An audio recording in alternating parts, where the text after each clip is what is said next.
What are you doing in my house?" I screamed with all the strength my lungs allowed me. My heart was pounding so fiercely I felt it would burst from my chest. Kneeling before me, right by the front door of my own home, were my son, Marcus, and my daughter-in-law, Tiffany, with tools in their hands, trying to force the lock. A massive moving truck sat parked directly in front of my lawn, its back door open and some of my furniture already loaded inside. "Mom, you were supposed to be traveling for 2 weeks." Marcus went completely pale, as if he'd seen a ghost. The tools clattered from his hands onto the pavement. "Mother-in-law, we just wanted—" Tiffany stammered, her eyes darting nervously between the truck and me, desperately searching for any believable excuse. But let me tell you how I got to that moment. Let me tell you how a simple change of plans turned into the most painful revelation of my life. My name is Eleanor Tillman, but everyone calls me Ellie. I'm 67 years old and have been a widow for 5 years. My husband, Bernard, was the love of my life through 42 years of marriage. When he passed, I thought I'd never again feel that soul-crushing, deep kind of pain. I was wrong, because the hurt I felt that afternoon, watching my only son try to rob me, was different. It was a betrayal that cut deeper than anything else. The morning had started like any other. I woke up promptly at 6 o'clock as always. I made my coffee and checked my suitcase for the 3rd time. I had been planning this trip for months. My younger sister Doris, who lives in another state, had insisted I come visit her. "Ellie, you need to get out of that house. You need to distract yourself. Do something different," she'd tell me over the phone every week. And she was right. Since Bernard died, I had barely left this house. The house we built together, where we raised Marcus, where we celebrated birthdays and Christmases, where we lived an entire life. Every corner held a memory. Every room told a story. The taxi arrived on time at 8 o'clock in the morning. I took one last look at my home, locked the door, and put the set of keys in my purse. Marcus knew I was leaving. I had told him about the trip 2 weeks ago. He had even come by the day before to say goodbye and wish me a good flight. Now I realized that visit had a completely different purpose. The airport was crowded as usual. I checked in, went through security, and sat in the waiting area with my favorite book. My flight was scheduled to leave at 11 o'clock in the morning, but at 10:30, a voice announced over the loudspeakers that our flight had been canceled due to technical problems with the aircraft. They offered to rebook us for the next day, but something inside me just said, "Go home." I can't explain exactly what it was. Maybe a mother's intuition, maybe the instinct of a woman who has lived long enough to sense when something is wrong. But I decided not to wait. I grabbed my suitcase, left the airport, and called another cab to take me back home. The ride back took 40 minutes. I stared out the window at the familiar streets of my city, thinking maybe I could try to catch a flight the next day, or perhaps it was a sign that I shouldn't travel at all. Bernard always said I was too superstitious, but he also believed in fate's signals. When the cab turned onto my street, something immediately caught my attention. There was a large truck parked right in front of my house. It was one of those rental moving trucks you get for the day. My first reaction was to think maybe a neighbor was moving, but as I got closer, my stomach twisted. The truck was parked exactly in front of my driveway, and the rear door was open. I paid the cab driver and got out of the car with my suitcase, feeling as if every step weighed a ton. My legs trembled slightly. Something was terribly wrong. I could feel it in every fiber of my being. I walked slowly up the entrance path, and that's when I saw them. My son, Marcus, my only son, the boy I raised, fed, and hugged when he had nightmares, was kneeling in front of my door with a tool in his hand. Beside him, his wife, Tiffany, held a screwdriver. Both were completely focused on prying open the lock to my house. For a second, my mind couldn't process what I was seeing. I just stood there, paralyzed, watching a scene that seemed ripped from a nightmare. Behind them, inside the truck, I could see some of my furniture. I recognized my antique side table, the one I had inherited from my mother. I recognized the dining room chairs that Bernard and I bought on our 10th anniversary.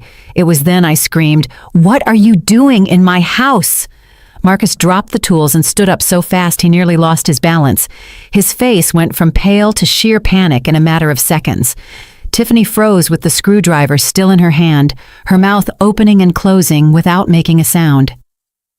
"Mom, you weren't supposed to be traveling for 2 weeks," Marcus stammered, and I could see the sweat forming on his forehead, even though it wasn't hot. "My flight was canceled," I said, my voice shaking with a mix of shock, disbelief, and a rage that was beginning to boil inside me. "But that doesn't answer my question. What the heck are you doing trying to break into my house? Mother-in-law, we just wanted—" Tiffany tried to speak, but the words caught in her throat. "You just wanted what?" My voice rose an octave. "You just wanted to break in? You just wanted to take my things while I was gone?" I looked toward the truck again, more closely this time. It wasn't just my furniture. I could see boxes, bags, and objects wrapped in blankets. How long had they been planning this? How long had they been waiting for me to leave so they could empty my house? "It's not what you think, Mom." Marcus finally found his voice, though it sounded weak, pathetic. "Can we explain?" "Then explain it," I said, crossing my arms over my chest, trying to control the trembling that ran through my whole body. "Explain to me why my own son is trying to force his way into my house. Explain to me why there's a moving truck full of my belongings. Explain to me why I feel as if my heart is breaking into 1,000 pieces right now." Marcus looked at Tiffany, and in that exchange of glances, I saw all I needed to know. They had planned this. It wasn't an impulse. It wasn't a misunderstanding. It was a deliberate, calculated scheme, waiting for the perfect moment to execute it. "Mom, let me explain." Marcus took a step toward me, but I instinctively backed away. That gesture, that small movement of rejection, seemed to hurt him more than any word. "Things have been tough for us lately." "Tough," I repeated, my voice filled with incredulity. "And that gives you the right to rob me?" "We aren't robbing you." Tiffany finally found her voice, though she sounded defensive, almost aggressive. "We're family. We thought you could help us." "Help you?" I let out a bitter laugh that I didn't even recognize as my own. "Help you by emptying my house while I'm gone, without even asking me, without my permission?" I walked toward the truck. I needed to see with my own eyes what else they had taken. With every step I took toward that vehicle, I felt like I was walking toward my own execution.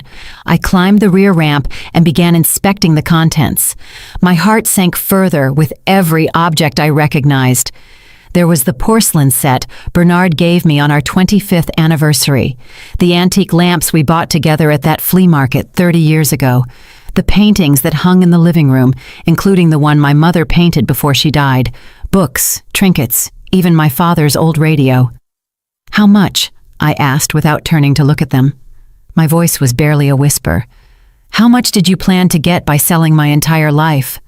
"Mom, please." Marcus's voice sounded broken behind me. I turned to face them, and the tears I had been holding back began to stream down my cheeks.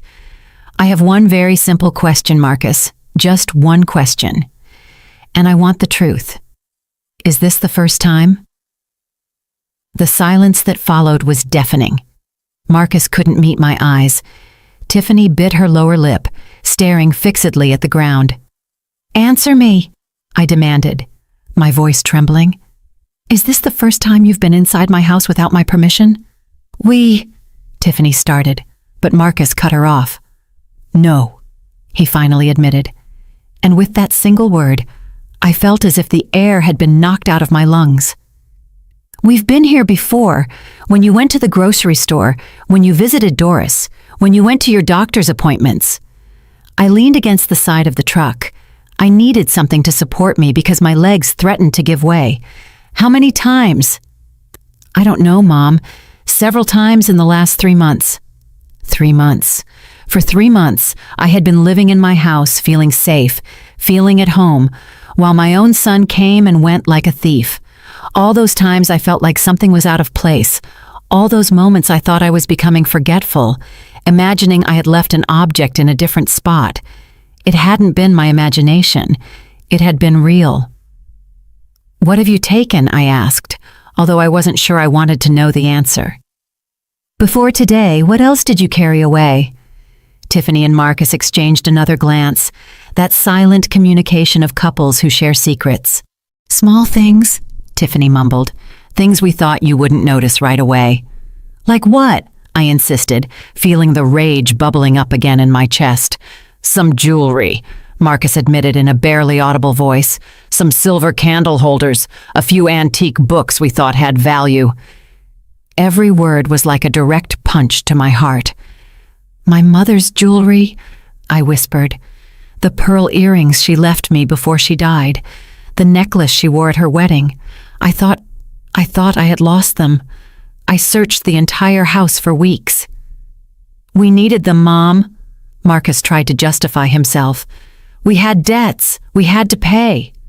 "Then you should have asked me for help," I exploded, my voice echoing down the street. "I am your mother, Marcus. If you needed money, if you were in trouble, you could have told me. But instead, you chose to rob me. You chose to betray my trust in the worst possible way." "We knew you didn't have a lot of money," Tiffany interrupted, her voice taking on a defensive tone again. "You always say your pension barely covers things, that you have to watch every dollar. And that gives you the right to decide for me?" I shouted. "That gives you the right to break into my house like thieves and take what you want?" I climbed down from the truck and walked toward my front door. I needed to go inside. I needed to see what else had been violated, what else had been touched by hands I believed loved me. I took out my keys with trembling hands and unlocked the door. The inside of my house looked normal at first glance, but when you look closely, when you know every corner of your home, you can see the absences. I could see the empty spaces where my things used to be. The shelf where I kept my grandmother's crystal figurine collection was bare. The cabinet where Bernard kept his antique watch collection had its doors open and the shelves stripped. I walked to my bedroom as if in a trance. Marcus and Tiffany followed me at a distance, not daring to get too close. I opened the drawer of my dresser, the drawer where I kept my most precious treasures. It was practically empty. "The locket," I said, my voice sounding hollow, dead. "The gold locket Bernard gave me on our last anniversary together. It has pictures of the two of us when we were young. Where is it?" Silence. "Where is it?" I screamed, turning toward them with a fury I had never felt before. "We sold it," Tiffany admitted in a low voice. 2 weeks ago, we needed to pay the rent, or we were going to be evicted." I felt as if my heart had been ripped out of my chest. That locket was the most precious thing I owned. It was Bernard's last gift, the final physical piece of our love I could hold in my hands. And they had sold it. They had sold it as if it were any worthless, unimportant object. "How much?" I asked, my voice shaking with contained rage. "How much did you get for it?" $200, Marcus whispered. $200. They had sold 42 years of marriage, of memories, of love, for $200 miserable dollars. I sat on the edge of my bed because if I didn't, I knew I would completely collapse. The tears were falling freely now, and I didn't try to stop them. Marcus approached, trying to put his hand on my shoulder, but I violently pulled away. "Don't touch me," I said with an icy voice. "Don't you dare touch me." "Mom, I am so sorry," Marcus sobbed. "We didn't want it to come to this. We thought if you left for 2 weeks, we could take enough things to solve our problems, and you would never have to find out." "And then what?" I asked, looking directly into his eyes. "Then what, Marcus? When I came back from my trip and noticed my house was empty, what were you going to tell me? That there was a break-in? Were you going to lie to my face while I mourned the loss of everything I loved?" He didn't answer because there was no answer that could justify what they had done. "Who else did you sell my things to?" I continued. I needed to know everything. I needed to know the full magnitude of this betrayal. "Where are my mother's jewels? Bernard's watches? My grandmother's crystal collection?" "There's a pawn shop on 7th Street. Tiffany spoke, her voice small. "We took most of the things there. Some we sold online in those buy and sell groups." "And the money?" I asked. What did you spend the money on that you got from selling my memories? We had debts, Marcus began to explain. The credit card was maxed out. We owed 3 months of rent. The car was about to be repossessed. We had collectors calling us every day, threatening to sue us. And you never thought of asking me for help? I repeated, feeling the disbelief mix with the pain. It never occurred to you to come to me, your mother, and tell me the truth? Marcus ran his hands over his face, and I could see that he was crying too. But his tears didn't move me as they once would have. I could no longer feel compassion for someone who had violated my trust so profoundly and deliberately. We were ashamed, he finally admitted. Ashamed to admit we had failed, that we couldn't manage our own finances, that we were sinking in debt. So you preferred to become thieves? I said with bitterness. You preferred to steal from a 67-year-old woman who lives alone on her pension. That was the best solution you could think of? You're not just an old woman. Tiffany intervened, and there was something in her tone that made me look at her more closely. You own this house, a large house in a good neighborhood. You're worth much more than you think, Ellie. Something in the way she said it chilled my blood. What do you mean by that? Tiffany looked at Marcus, seeking permission or support. I wasn't sure. He shook his head slightly, but she seemed to ignore him. This house is worth at least $300,000, Tiffany said, her words dropping like stones in the silence of the room. Probably more. And you live here alone in this huge house with all these empty rooms while we can barely afford a one-bedroom apartment in the worst part of the city. There it was, the full truth, finally exposed. It wasn't just about the debts. It was about resentment. It was about greed. So you thought I didn't deserve to live in my own house, I said slowly, processing the magnitude of what I was hearing. You thought I had too much and you had too little. It's not fair, Tiffany raised her voice, all pretense of repentance gone from her face. We work 60 hours a week and can barely survive while you sit here alone in this mansion. This is not a mansion, I replied, my voice trembling. It is the home Bernard and I built with 40 years of hard work. It is the house we paid for with every dollar we earned, sacrificing vacations, luxuries, everything you can imagine. This house is filled with memories of an entire life. Memories don't pay bills, Tiffany retorted coldly. Tiffany! Marcus tried to silence her, but she continued. It's the truth, Marcus. Your mother is sitting on a fortune while we're drowning. Why should she have all of this when she doesn't even need it? I stood up, facing her directly. Who are you to decide what I need or don't need? Who gave you the right to judge my life? Someone has to tell the truth. Tiffany crossed her arms defiantly. Marcus never will, because he's too much of a coward. But someone has to. You're watching us sink while you have more than you could use in 2 lifetimes. And your solution was to rob me? My voice rose again. Your great plan was to wait for me to leave so you could empty my house, so you could sell everything I own. What was going to happen next? Were you going to sell the house too? Was that in the plan? The silence that followed was more telling than any confession. Oh God, I whispered, feeling my legs buckle again. You were going to sell my house. That was the final plan, wasn't it? Mom, no! Marcus tried to deny it, but his face betrayed him. How? I asked. I needed to understand the depth of this conspiracy. How did you plan to sell my house without my consent? Tiffany laughed without humor. Marcus has a limited power of attorney, remember? You gave it to him 2 years ago, when you had that surgery and needed someone to handle your affairs while you were recovering. I felt as if the ground were opening beneath my feet. It was true. After my hip surgery, I had given Marcus a power of attorney so he could pay my bills and handle urgent matters while I was incapacitated. It was supposed to be temporary. It was supposed to help me. That power of attorney is limited and specific, I said, my mind working quickly despite the shock. It doesn't give you the authority to sell my property. But with a corrupt enough lawyer and some forged documents, Tiffany smiled maliciously, a lot can be done. Tiffany, shut up! Marcus finally exploded. "Just shut up!" But it was too late. She had already said too much. The entire plan was now exposed before me in all its horrifying clarity. They didn't just want to steal my possessions, they wanted to steal my home, the only place in the world where I felt safe, where I could still feel Bernard's presence. "Get out," I said with a quiet but firm voice. "Get out of my house right now."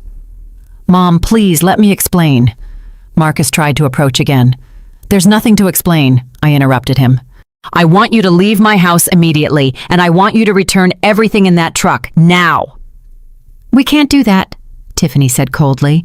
"Some of those things we already sold. They don't exist anymore." "Then you'll pay me for them," I said, surprising myself with the firmness in my voice. "You will pay me every cent of the value of everything you've stolen, or I'll call the police." "You'll call the police on your own son?" Tiffany scoffed. "Don't be ridiculous. You're too weak to do that." "Try me." I looked her directly in the eye, and something in my expression must have scared her because she took a step back. "Mom, please." Marcus was openly sobbing now. "We don't want it to end this way. We're family." "Family doesn't steal from each other," I replied, feeling every word tear me apart inside. "Family doesn't conspire to take everything from one of their own. What you did is not what family does. It's what strangers, what criminals do." I pulled my cell phone from my pocket with trembling hands. Marcus saw the gesture and paled even more. "Who are you going to call?" he asked fearfully. "First, I'm going to call Doris," I said, referring to my neighbor and best friend. "She's a witness. I need someone else here to see what you've done. Then I'm going to call a locksmith because I'm changing every lock on this house today. And after that, I'm calling my lawyer, Mr. Davies." "Mom, you can't do this," Marcus pleaded. "You'll ruin us. If you call the police, I'll have a record. I won't be able to get a job. You'll destroy us." "You destroyed yourselves," I replied, dialing Doris's number. "I did nothing except be foolish enough to trust my own son." The phone rang twice before Doris answered. "Ellie? I thought you were on the plane." "Doris, I need you to come to my house immediately," I said, my voice cracking slightly. "Something has happened. I need a witness." "I'm on my way," she replied without asking questions, and I could hear the sound of a door closing on the other end of the line. Doris lived 3 houses down. She would be here in minutes. I hung up the phone and looked at Marcus and Tiffany. "You have 2 choices. You can stay here and wait for Doris to arrive, and then we'll call the police together. Or you can start putting back everything in that truck right now, and maybe, just maybe, I'll consider not pressing charges." "This is blackmail," Tiffany spat the words out. I didn't correct her. "This is justice. This is giving you an opportunity you don't deserve. An opportunity I never had when you decided to turn my home into your personal store." Marcus looked at the truck parked outside, then looked at me, and finally looked at Tiffany. I could see the conflict on his face, the internal battle between the son he once was and the man he had become. "All right," Marcus finally spoke, his voice a defeated whisper. "We'll put everything back." "What?" Tiffany stared at him in disbelief. "Marcus, you can't be serious. We need that money. We need those things." "Enough, Tiffany." Marcus ran his hands over his face, looking exhausted and defeated. "This went too far, much farther than it should have gone." "I can't believe you're giving up like this." Tiffany looked at him with contempt. "I knew you were weak, but this—" "I'm not weak," Marcus interrupted her, his voice taking on a tone I had never heard before. "I'm a thief. I'm someone who betrayed his own mother. That's not strong, Tiffany. That's being a coward." For the first time since I arrived, I saw genuine regret in my son's eyes, but it was too late. The damage was done, the trust was broken, and I wasn't sure it could ever be repaired. "Start unloading the truck," I ordered, crossing my arms. "Everything, down to the last item." Marcus nodded and walked out of the house. Tiffany followed him, but not before shooting me a look filled with pure resentment. I stayed standing in my bedroom, looking at the empty drawer where my most cherished treasures used to be, feeling an emptiness in my chest that I knew no returned object could fill. I heard hurried footsteps outside, and then Doris's familiar voice. "Ellie, where are you?" "Here in my bedroom," I called. Doris appeared in the doorway, breathless from running. She was a woman my age, 65, with short gray hair and sharp eyes that missed nothing. She had been my neighbor for 20 years and my best friend for 15. "What happened?" I thought. "Oh my God, is that Marcus out there?" Her eyes widened in surprise as she saw my son and his wife unloading furniture from the truck. "What is going on?" I told her everything. Every painful detail, every devastating confession. Doris listened in silence, her expression moving from surprise to disbelief, and finally to indignation. "That wretch," she said when I finished. "That miserable ingrate after everything you did for him." "I don't know what to do, Doris," I admitted, feeling the tears threaten to return. "He's my son, my only son. How can I report him? How can I call the police and ruin his life?" "He ruined his own life." Doris placed her hand on my shoulder. "And he nearly ruined yours too, Ellie. What they did is serious. It's not just theft. It's premeditated. It's systematic. They've been coming into your house for months." "I know," I whispered. "I know all of that. But he's still my son." "And you're still his mother," Doris replied firmly. "A mother who deserves respect, love, and honesty, not betrayal, not theft, not manipulation." We walked downstairs together and went out to the front of the house. Marcus and Tiffany were unloading the furniture with slow, resentful movements. They had already returned several pieces, but the truck was still half full. "How much more is there?" I asked. "Quite a bit," Marcus replied without looking me in the eye. "It took us all morning to load it." "Then it will take you all afternoon to unload it," I said without an ounce of sympathy. "I want every single thing back in its exact place, every piece of furniture, every box, every object."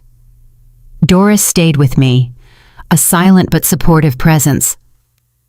We watched as Marcus and Tiffany worked, sweating under the afternoon sun.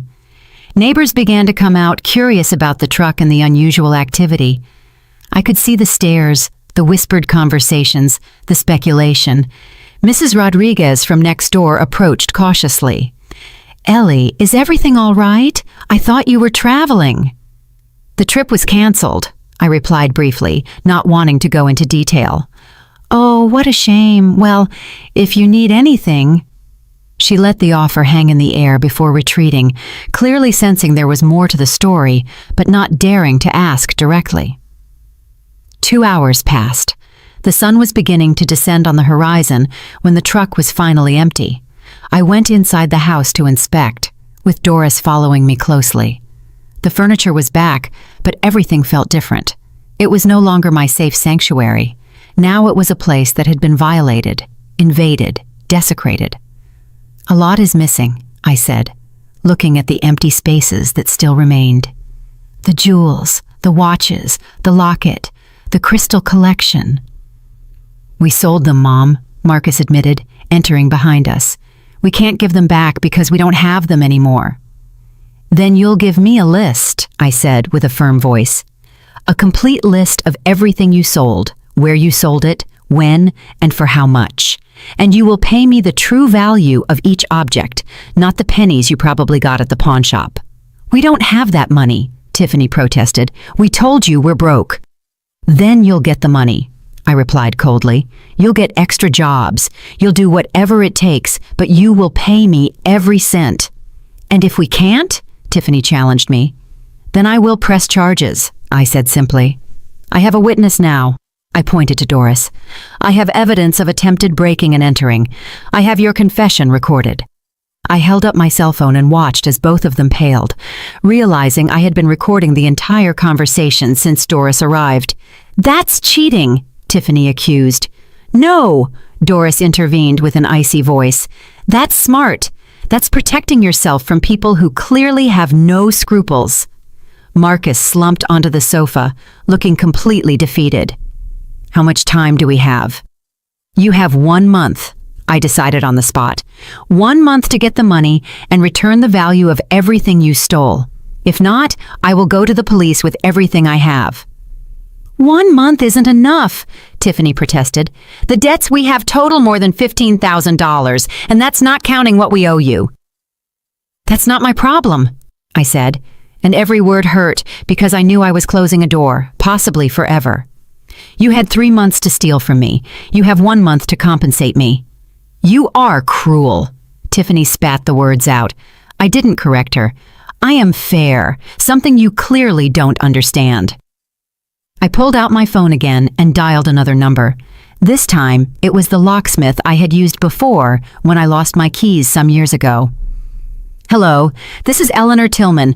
I need to change every lock on my house, every one. Can you come today? It's urgent. The locksmith said he could be there in an hour. I hung up and looked at Marcus and Tiffany. You have 1 hour before the locksmith arrives, I said. After that, you won't be able to enter this house ever again without my explicit permission. Mom, please. Marcus stood up, approaching me with his hands outstretched in supplication. Don't do this. I'm still your son. A son who stole from me, I replied, feeling my heart break with every word. A son who conspired to take my home. A son who sold the last gift from my late husband for $200 miserable dollars. I was desperate, Marcus sobbed. I didn't know what else to do. You could have asked me for help, I repeated for the 10th time. You could have come to me with the truth. Yes, I don't have much money, but I would have sold some things myself. I would have gotten a loan. I would have done something. But you took that option away from me. You took away my right to decide about my own life, about my own possessions. I'm sorry. Marcus was crying openly now. I am so sorry, Mom. I don't know what I was thinking. You were thinking about yourself, I said sadly. Only about yourself. Doris gently took my arm. Ellie, why don't you sit down? You've had a terrible day. I can supervise until the locksmith arrives. I nodded, feeling suddenly exhausted. The entire weight of the day, the shock, the betrayal, fell on me like a gigantic wave. I sat in my favorite armchair, the one Bernard and I bought together so many years ago, and closed my eyes. I listened to Doris talking to Marcus and Tiffany in a low, firm voice, making it clear she would stay until they left. I heard the sound of traffic outside, the birds singing in the garden trees, all those everyday sounds that suddenly seemed to belong to another life, to another world where my son wasn't a thief. When I opened my eyes, the locksmith had already arrived. He was a middle-aged man named Mr. Henderson, who had worked on my house before. He greeted me with a kind smile that vanished when he saw my expression and the tense atmosphere in the room. Mrs. Tillman, you said it was urgent, he commented, looking cautiously at Marcus and Tiffany, who were sitting silently at the other end of the room. Yes, I need you to change all the locks, I confirmed, getting up with effort. The front door, the back door, the garage door. All of them? Mr. Henderson asked, surprised. That's going to cost around $400 with labor. It doesn't matter, I said without hesitation. Do it. I watched Marcus wince at the mention of the money, $400 I would have to spend because I could no longer trust my own son. $400 to feel safe in my own home. Mr. Henderson began working on the front door. The sound of his tools filled the awkward silence that had settled in the house. Doris brewed coffee in the kitchen without asking and brought me a cup with 2 spoonfuls of sugar, just how I liked it. Drink it, she ordered gently. You've been through a tremendous shock. I took the cup with trembling hands and drank. The hot liquid comforted me a little, although nothing could truly warm the coldness I felt in my heart. Marcus approached again, moving with the caution of someone approaching a wounded animal. Mom, about the power of attorney Tiffany mentioned. I'll revoke it tomorrow. I'll be going with my lawyer, Mr. Davies, and I'll make sure you have no kind of legal authority over my affairs. None. I interrupted him before he could continue. Mom, please.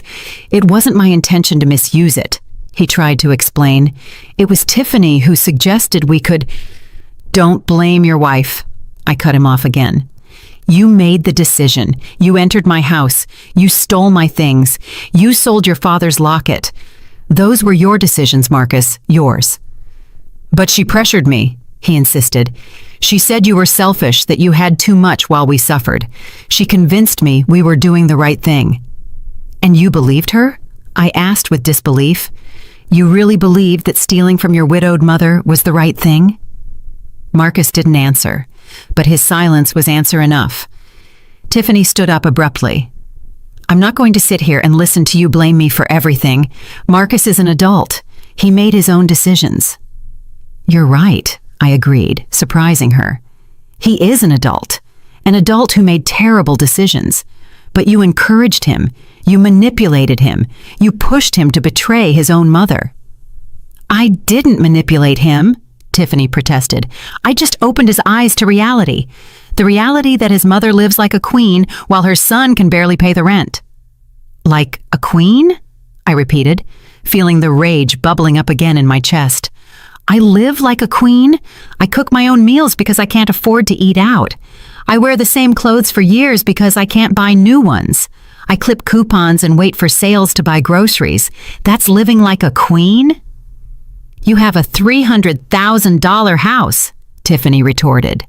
A house I paid for over 30 years with the sweat of my brow and my husband's, I replied, my voice trembling.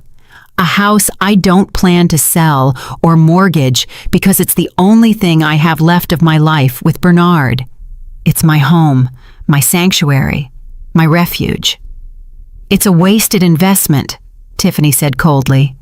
For you, maybe, I said. For me, it's my life. Mr. Henderson finished with the first lock and started on the back door. Every sound of his work was like a nail in the coffin. Every new lock was another barrier between us. And what happens now? Marcus asked, his voice small. Do you just cut us out of your life? I don't know, I admitted honestly. I need time. I need space. I need to process all of this. Time until when? He insisted. A week? A month? A year? I don't know, Marcus, I repeated, feeling the exhaustion deep in my bones. I don't have the answers right now. I just know I can't look at you without feeling this betrayal that's tearing me up inside. We're your family, he said with desperation. And you treated me worse than a stranger, I replied. You treated me like a target, like a source of easy money, not like a mother, not like a person. Doris reappeared with more coffee, this time also bringing me some cold water. Ellie, do you want them to leave now? I can ask them to wait outside while the locksmith finishes. I looked at Marcus and Tiffany.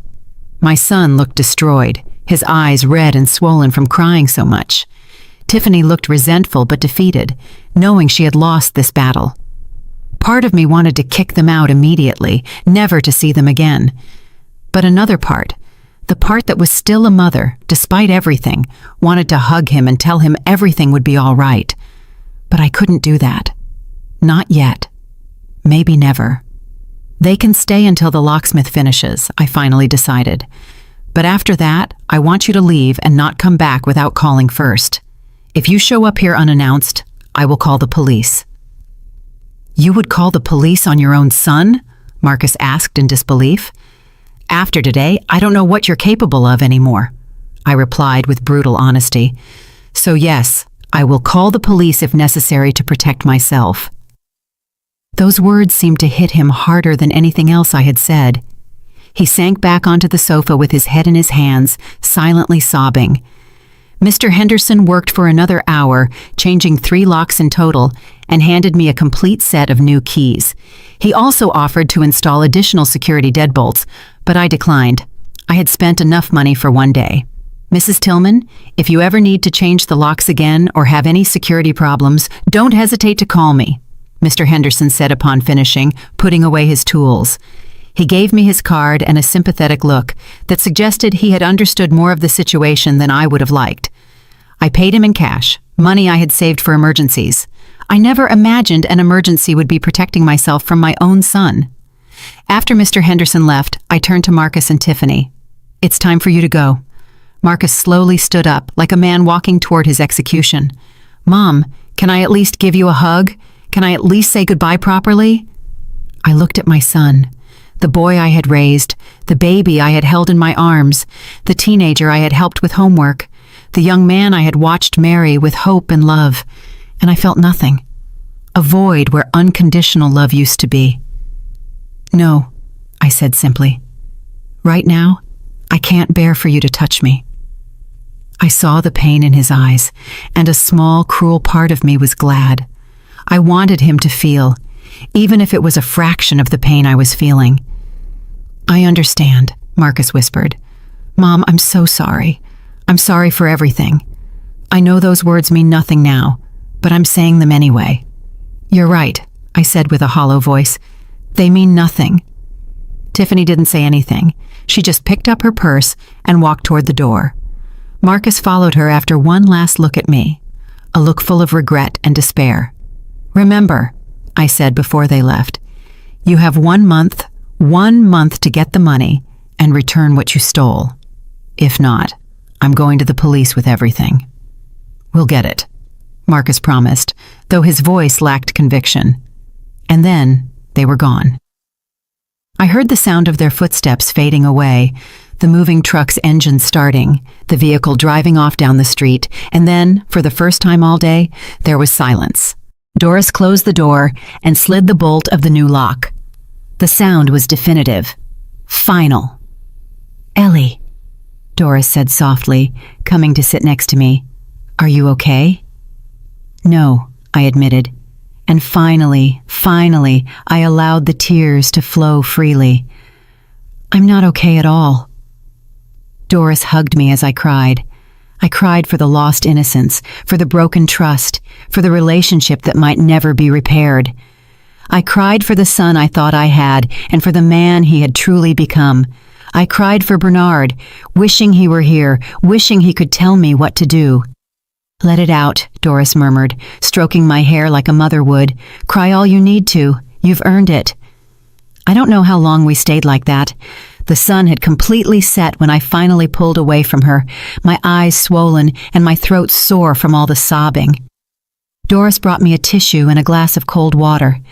"Thank you," I whispered, drinking the water slowly. "Thank you for being here. I don't know what I would have done without you." "You don't have to thank me," Doris replied firmly. "That's what friends do, real friends."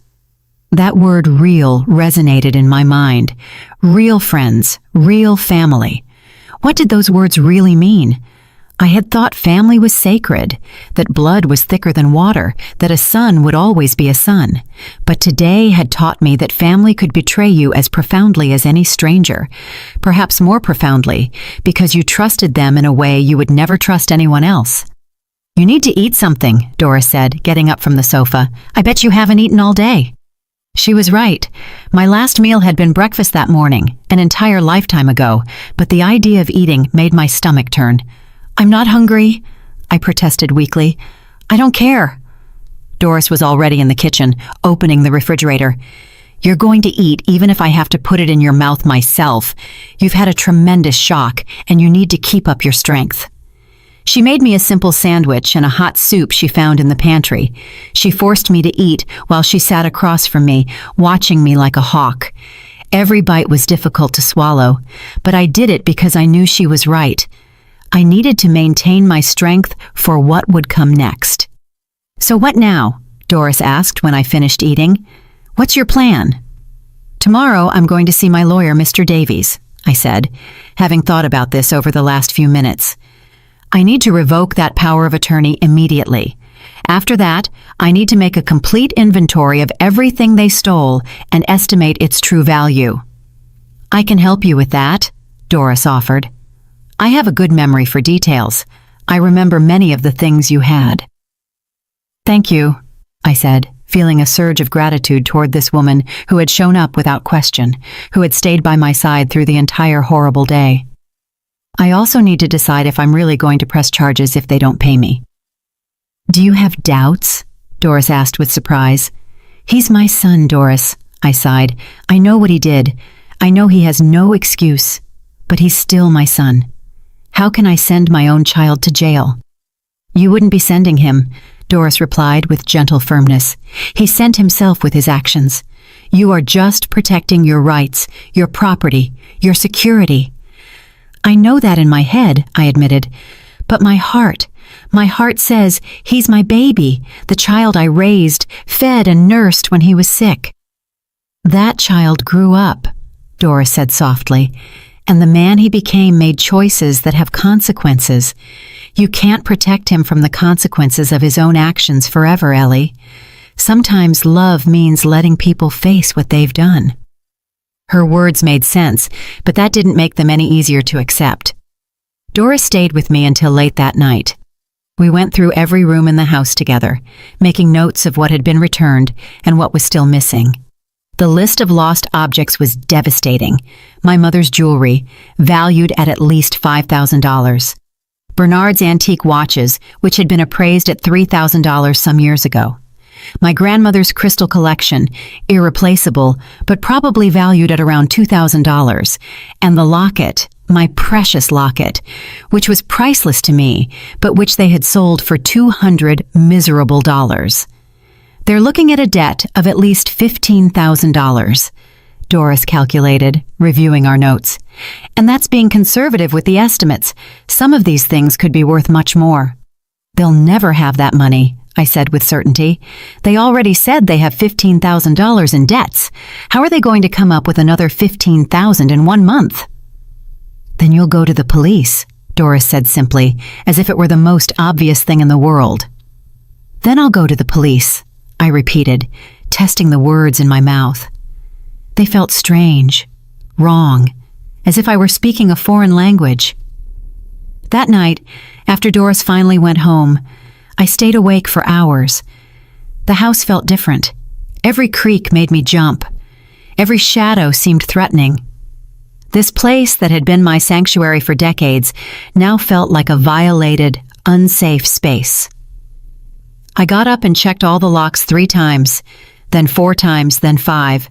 I knew it was irrational, that the locks were new and secure, that Marcus and Tiffany no longer had keys, but I couldn't stop myself. Fear had settled into my bones in a way I couldn't shake.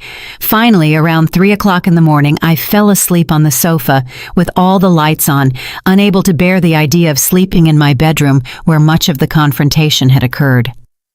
I woke up with the sun streaming through the windows and my body aching from sleeping in an uncomfortable position. For one blessed moment, I didn't remember anything.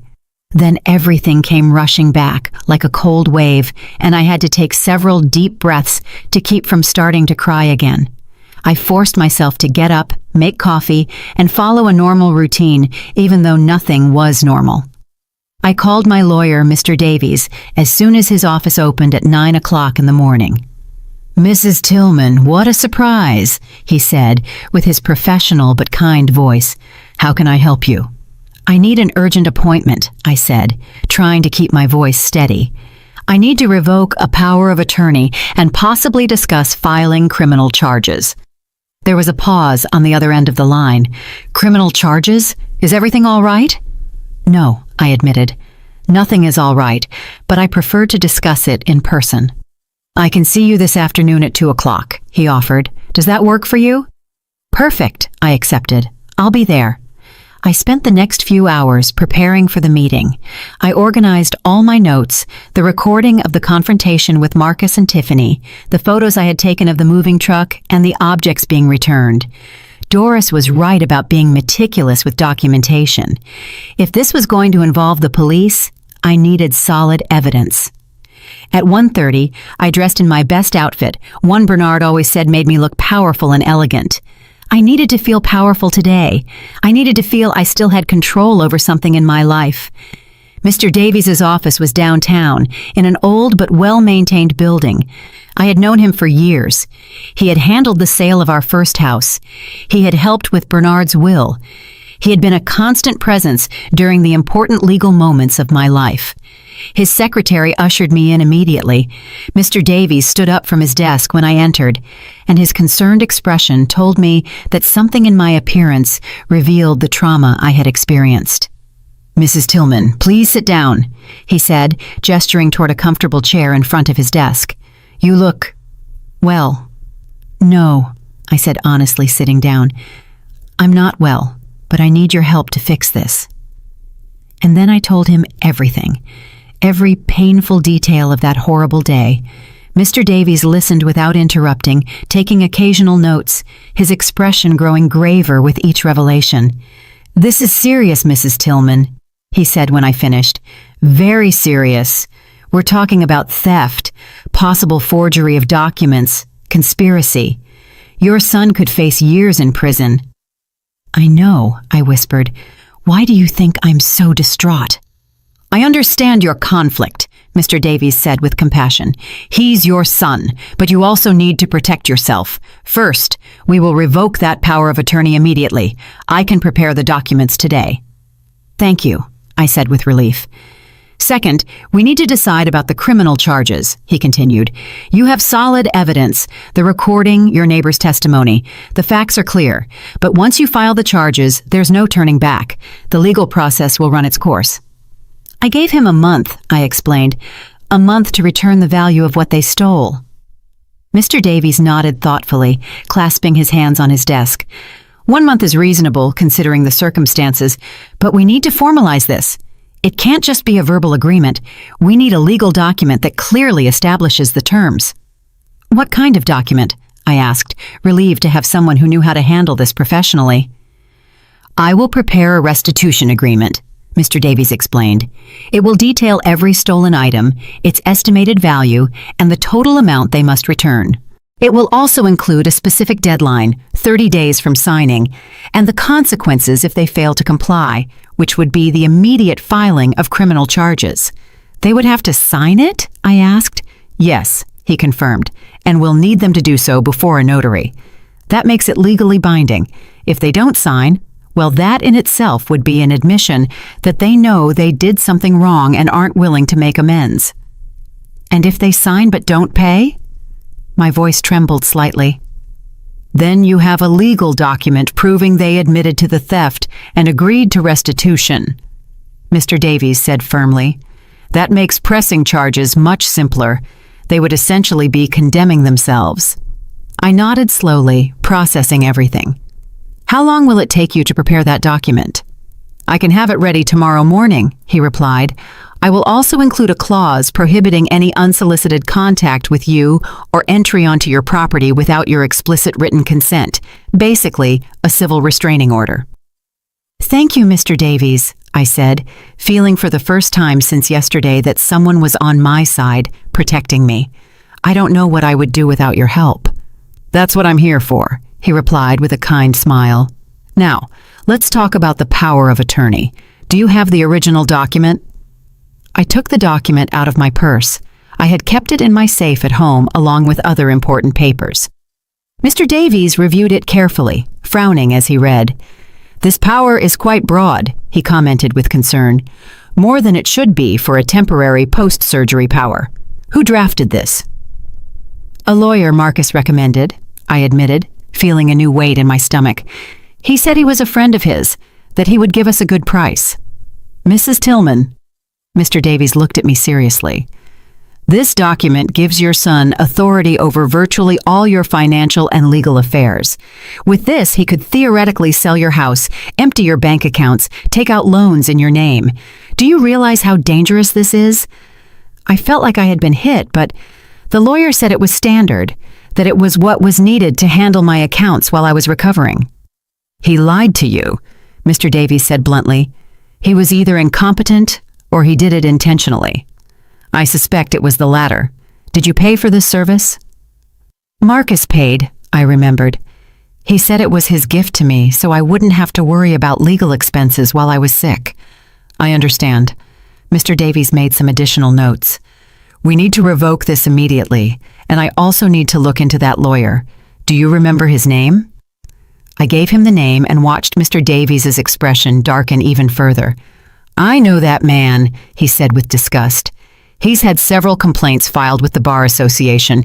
He works in gray areas, let's say. I wouldn't be surprised if he intentionally collaborated with your son on this. You mean Marcus planned this 2 years ago? The magnitude of the betrayal kept growing. It's possible, Mr. Davies said carefully. Or perhaps he just wanted to have the option just in case. Either way, that power of attorney should have been revoked a long time ago. The fact that your son never suggested it is telling. I left Mr. Davies's office 2 hours later with a clear plan but an even heavier heart. The power of attorney would be officially revoked the next day. The restitution agreement would be ready in 48 hours, and if Marcus and Tiffany failed to comply, I would have everything needed to press charges that could send them to prison. When I got home, I found Doris waiting for me in her yard. She approached immediately when she saw me get out of the cab. "How did it go?" she asked with concern. "It's handled," I replied tiredly. "Mr. Davies is preparing everything, but I found out something worse, Doris. The power of attorney I gave Marcus 2 years ago was much broader than it should have been. It basically gave him total control over my financial life." Doris paled. "Oh my God, Ellie, you mean he could have sold my house without my knowledge," I finished the sentence for her. "He could have emptied my accounts. He could have done anything. And the lawyer who drafted the document is known for working in the gray areas of the law." "So Marcus planned this 2 years ago," Doris said, what we were both thinking. "Or at least made sure he had the necessary tools when the time came." I nodded. I don't know which is worse. That night, I slept poorly again. Nightmares tormented me. I dreamed I came home and found it completely empty. I dreamed I opened my drawers and everything had vanished. I dreamed of Marcus's face, but it was the face of a stranger, someone I had never truly known. I woke up at 5 o'clock in the morning, drenched in sweat, my heart racing. I couldn't go back to sleep. I got up, made coffee, and sat in the kitchen watching the sunrise through the window. My phone rang around 7 o'clock. It was an unknown number. I hesitated before answering, but finally did. "Mom." It was Marcus's voice, broken and desperate. "Please don't hang up." I should have hung up. I should have ended the call immediately, but something in his voice stopped me. "What do you want, Marcus?" I asked with a tired voice. "I need to talk to you," he said quickly, as if afraid I would cut him off at any moment. "Please, just give me 5 minutes. 5 minutes to explain something." "You explained plenty the other day," I replied coldly. "No, I didn't," he insisted. "There are things I didn't tell you, things you need to know." "More lies?" I asked bitterly. "No, the truth," his voice cracked. "The whole truth, the truth I should have told you months ago." I sighed deeply. Against my better judgment, against all the warnings in my head, I said, "You have 5 minutes. Talk." I heard him take a deep breath on the other end of the line. "I lost my job 8 months ago. Not 3 months ago, like I told you. 8 months ago, I was laid off due to company restructuring." My hand gripped the phone tighter. "And why didn't you tell me?" "Shame," he admitted. "Pure shame. You were always so proud of me, of my career, of how well I was doing. I couldn't bear to tell you I had failed." "Losing a job isn't failing, Marcus," I said, feeling a mixture of frustration and pain. "It's something that happens to people. You could have told me." I know now." His voice trembled, but at the time, all I could think about was how disappointed you would be, so I lied. I told you everything was fine, that the job was great, that we were financially secure. "Meanwhile, you were sinking in debt," I said, beginning to understand the whole picture. "Yes," he confirmed. "We used credit cards to keep up the appearance of normalcy, to pay the rent, to buy groceries, to make it look like everything was okay when I came to visit you. And then the debts grew so much we couldn't even make the minimum payments." "And that's when you decided to rob me," I said, not softening the words. "That's when Tiffany started talking about you," Marcus said, "about how you lived alone in that big house, about how you had all those old things that were worth money." I ignored her at first, but the debts kept growing. The collectors wouldn't stop calling. We were about to be evicted. "And then you decided your mother was the easy solution," I finished for him. "It wasn't like that," he protested weakly. "Or maybe it was. I don't know anymore, Mom. My head was so confused. I was so desperate. Tiffany kept saying we'd just take a few things you wouldn't notice right away, just enough to get us out of the jam. And the locket? I asked, my voice breaking. Was that just enough to get you out of the jam? Silence on the other end of the line. Then, in a barely audible voice, we needed to pay the rent. We were being kicked out that very day. The locket was the most valuable thing we could find quickly. Mom, I'm so sorry. If I could go back in time— But you can't, I interrupted him. You can't go back in time, Marcus. You can't undo what you did. You can't give me back the trust you broke. I know. Marcus sobbed on the other end of the line. I know, and it's killing me. Every time I close my eyes, I see your face, that expression when you caught us. I've never seen so much pain in your eyes, Mom. And knowing that I caused that pain— Why are you calling me, Marcus? I asked, interrupting his monologue of self-pity. What do you really want? I want you to know that Tiffany and I are separating, he said. And those words took me completely by surprise. What?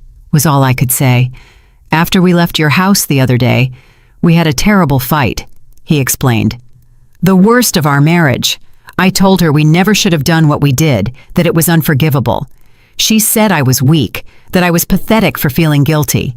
She said you had more than you needed, and there was nothing wrong with taking what was rightfully ours. What was rightfully yours? I repeated in disbelief. Nothing in my house belonged to you, Marcus. Nothing. Exactly what I told her, he continued. And she insisted we were family, that family shares everything, that your house should practically be ours too. That's when I realized something terrible, Mom. What? I asked, though I wasn't sure I wanted to know the answer. That she never truly loved me. His voice completely broke. She loved me for what I could give her, for the security I provided, for the future possibilities, and when I lost my job and couldn't maintain that image anymore, she started looking for other ways to get what she wanted, and I was stupid and desperate enough to play along.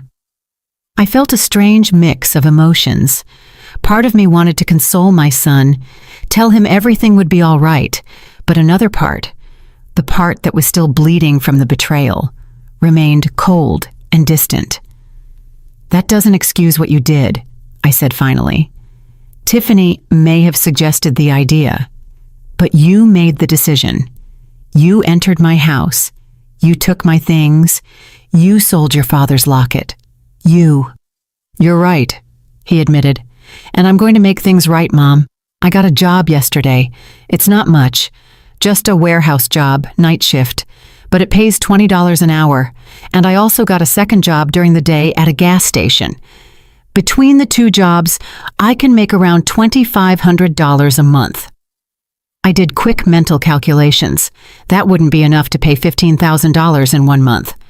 I know, he said with frustration. I've been thinking about it nonstop. I'm trying to sell my car. I could get about $5,000 for it, and I have some things I can sell. My computer, my guitar, anything of value. And Tiffany? I asked. Is she contributing to this? She left, he said. She just packed her things last night and moved in with her sister. She said if I was idiotic enough to ruin our lives for a selfish old woman, then she didn't want to be a part of it. The phrase selfish old woman hit me like a slap. That's how she saw me. That's how she had probably seen me for years, only I had been too blind to notice. So you're alone, I observed. Yes, he confirmed, but maybe that's what I need. Maybe I've needed to be alone for a long time to figure out who I really am, without someone else telling me what to think or what to do. Marcus, I appreciate you calling me and telling me all this, I said carefully, but it doesn't change the situation. My lawyer is preparing a restitution agreement. You will have to sign it before a notary, and if you can't pay the full amount in 1 month, I will have to press charges. I understand, he said with a resigned voice, and I accept it. Whatever you decide to do, Mom, I accept it. I deserve it. It's not about what you deserve, I replied, feeling the tiredness in every word. It's about protecting myself, about making sure this never happens again. It will never happen again, he promised vehemently. I swear it on Dad's memory. I will never do anything like this again. The mention of Bernard cut through me like a knife. Don't swear on your father, I said with a trembling voice. Don't bring his name into this. He would be devastated if he knew what you did. I know, Marcus sobbed. And that's what hurts me the most. Knowing that I disappointed not only my mother, but also the memory of my father. We ended the call shortly afterward. There wasn't much more to say. Marcus promised to be available to sign the agreement when it was ready. I promised nothing. I couldn't promise forgiveness. I couldn't promise a repaired relationship. I could only promise I would think about everything he had said. 2 days later, Mr. Davies called me to say the agreement was ready. Marcus came to his office that afternoon, looking haggard and exhausted.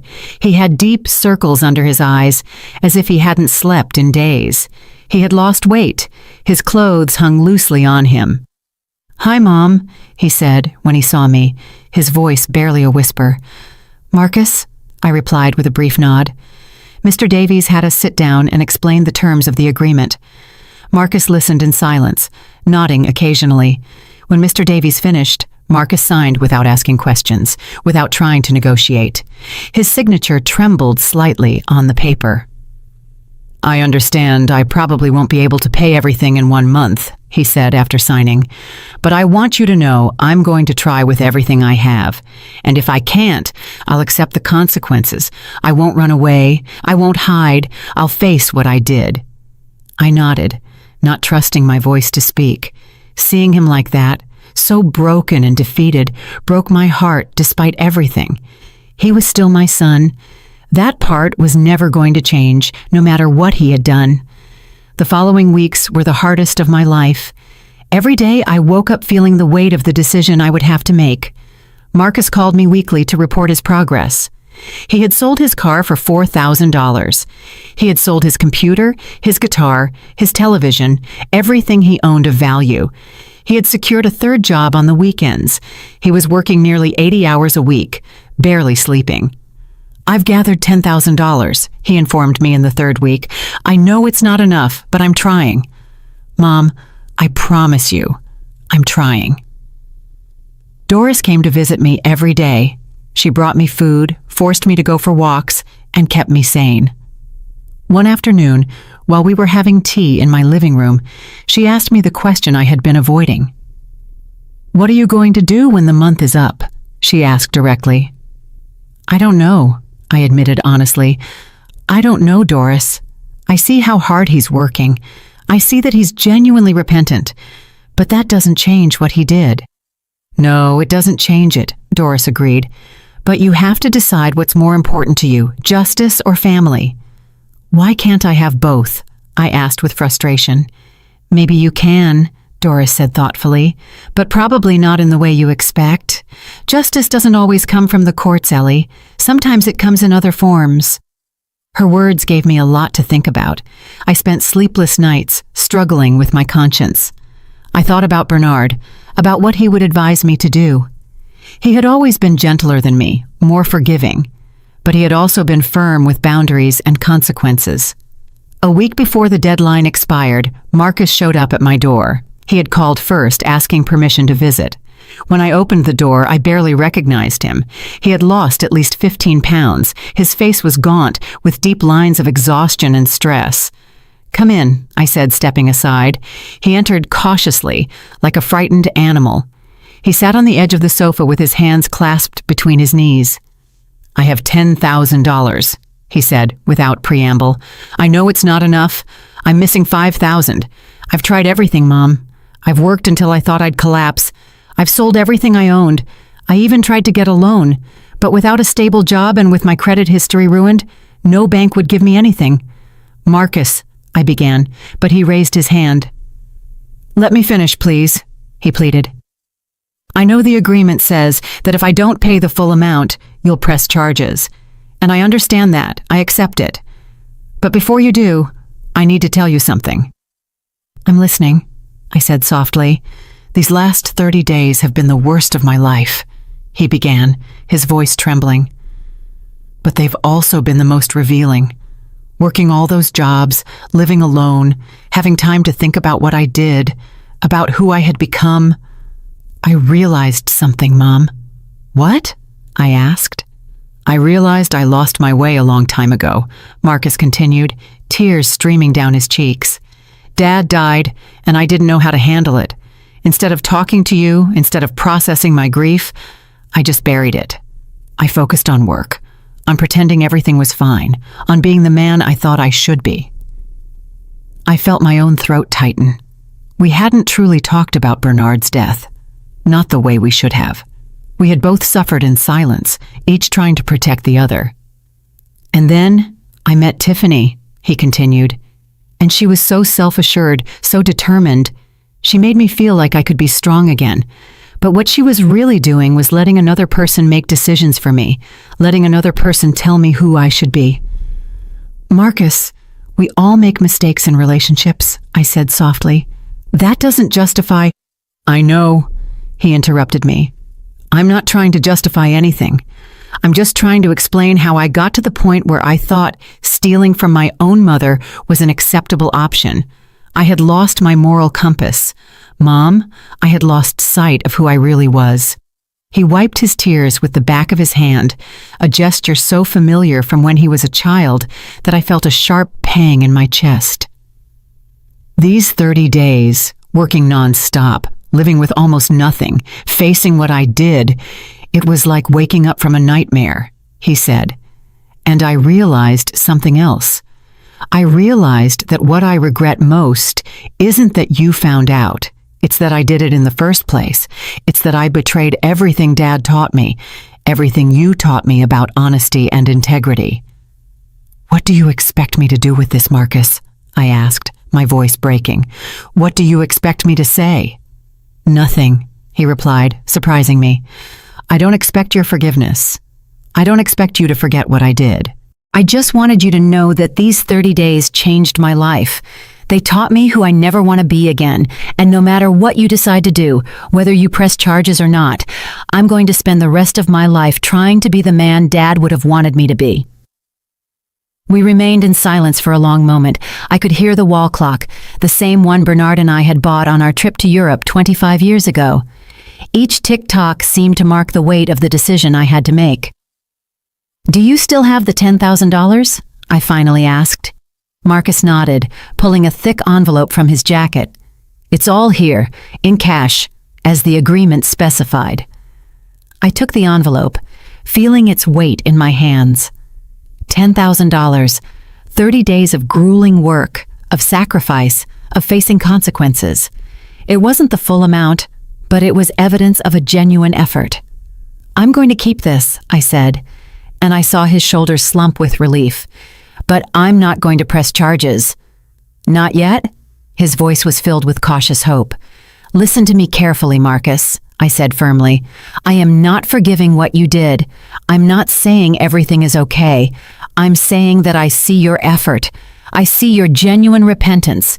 And I believe that sending you to jail won't repair our relationship or give me back what I lost. Then what? He started to ask. The remaining $5,000, I continued. You'll pay that with time. With time? He asked, confused. Once a week, I explained, an idea forming as I spoke. You'll come to my house. You'll help me with the things I need, repairs, yard work, whatever it is, and we'll talk. We'll really talk, not just small talk. We'll talk about your father, about your grief, about how to rebuild trust. I saw the surprise on his face. You're giving me another chance? I'm giving you the chance to earn one, I corrected. But understand this clearly. The locks remain changed. You will not have keys to this house ever again. If you want to visit me, you'll call first. If I need help, I'll call you. But you will never again enter my home uninvited. Understood? Understood. He nodded vigorously. Mom, I promise I won't disappoint you again. I hope so, I said, feeling the weight of years lift from my shoulders. Because this is your last chance, Marcus. If you betray my trust in any way again, there will be no more conversations. I will file charges immediately. "I won't," he promised. "I swear it on Dad's memory, on everything sacred. I won't fail you again." This time, when he mentioned Bernard, it didn't hurt as much because I could imagine my husband approving of this decision. He always believed in second chances. He always believed in redemption. But he also believed in consequences and clear boundaries. Marcus stayed a little longer. We had coffee together, something we hadn't done in months. The conversation was awkward at first, filled with pauses and tense silences, but gradually we began to talk about real things. He talked about how difficult it had been to lose his father, about how he had felt he had to be strong for me when, in reality, he was also broken. I talked about my own loneliness, about how every day in this big house reminded me of what I had lost. "We should have had these conversations 5 years ago," I said finally.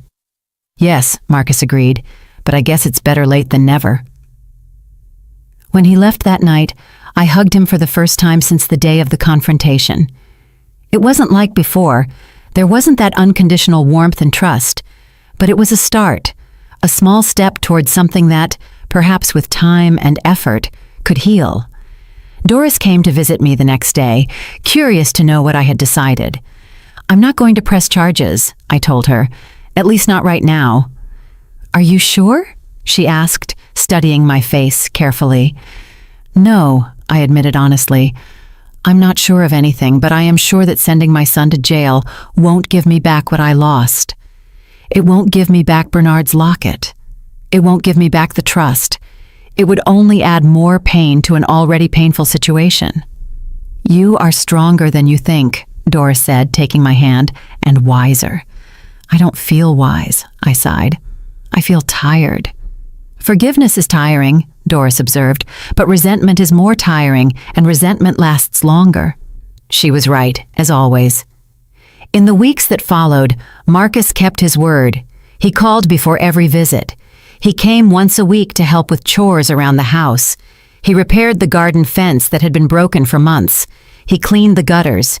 He painted the guest room that had been needing a new coat of paint for years. And we talked.